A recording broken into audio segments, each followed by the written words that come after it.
லக்னத்தில் புதன் எந்த லக்னமாவனாலும் இருந்துட்டு போட்டும், லக்னத்துல புதன் இருக்கிறது அருமையான அமைப்பு. திக் பலம் அப்படின்னு ஒரு பலத்தை அடைவர், மறைமுகமான ஒரு வலு. சரிங்களா? நேரடி வலு இல்லாம மறைமுக வலுங்கிறது திக்பலம்ங்கிறது ஒரு ஸ்தான பலத்துக்கு ஈக்குவலான ஒரு வலுன்னு சொல்லலாம். சரிங்களா? அப்படி இருக்காருன்னா என்ன பண்ணுவோம்? புதனோட அதீதப்படியான அந்த துடுக்குத்தனம் வெளிப்படும். ஜாதகர் விளையாட்டு புள்ளியா இருக்கிறது, கணக்குல பெரிய ஆளா இருக்கிறது, எப்பயுமே தன்னை இளமையா வச்சுக்கணும்னு நினைப்பு அதிகமா இருக்கிறது, இளமையாவும் இருப்பாங்க.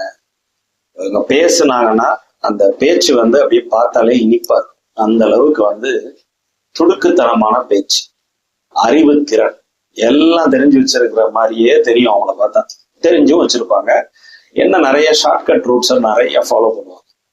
புதன் லக்னத்துல இருக்கிறாரா, ஷார்ட்கட் ரூட் தான் எல்லாத்துலயும். ஸ்மார்ட் ஒர்க், என்ன செஞ்சு அதை வேகமா முடிக்கலாம் டக்குன்னு, அதைத்தான் எடுத்தோன்னே இந்த புத்திக்கு வரும். புதன் புத்திக்கு கார கிரகம் இல்லையா? சோ அவர் அந்த வேகத்தை, அந்த வேகம் டக்கு டக்கு டக்கு டக்குன்னு பண்ணணும்.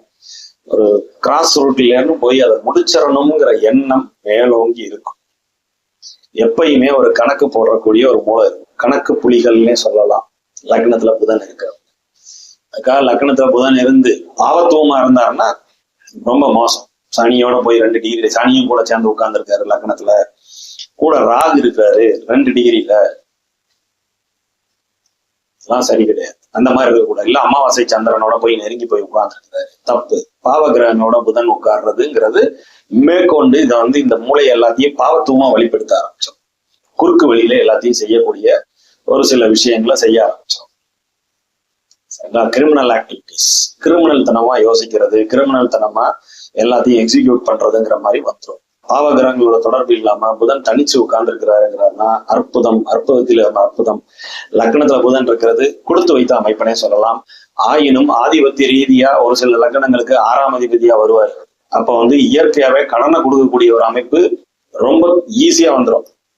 புதன் ஏற்கனவே கடனை கொடுக்கக்கூடிய ஒரு கிரகம். ஒரு மகர லக்னமா இருக்காருன்னு வச்சுக்கோங்க, 6ஆம் இடத்துல லக்னத்துல உட்கார்றாரா, இயற்கையா ஜாதகருக்கு கடன் நோய் வம்பு வழக்கு ஈஸியா வரும், தேடி வரும். 6th லார்டு ஃபர்ஸ்ட் ஹவுஸ்ல உட்காரும் போது கண்டிப்பா தேடி வரும். மகர லக்னத்துக்கு அவர் 6ஆம் அதிபதியா வருவார். சோ அப்ப 6ஆம் அதிபதியா வர்றாரோ, 8ஆம் அதிபதியா வர்றாரோ, விருச்சிக லக்னத்துக்கு 8ஆம் இடத்து அதிபதி நேரம் லக்னத்துல உட்கார்ந்தாருன்னா ஜாதகர் எப்ப பார்த்தாலும் ரகசிய நடவடிக்கையில ஈடுபடுறது, குறுக்கு வழியில புத்திய நாடுறதுங்கிற மாதிரி சில விஷயங்களை பண்ண விட்டுருவாரு. சோ அதுல எல்லாம் கவனமா புதன் லக்னத்துல இருக்கிறாரா இந்த மாதிரி விஷயங்கள்ல ஈடுபடாம இருக்கிறது நல்லது.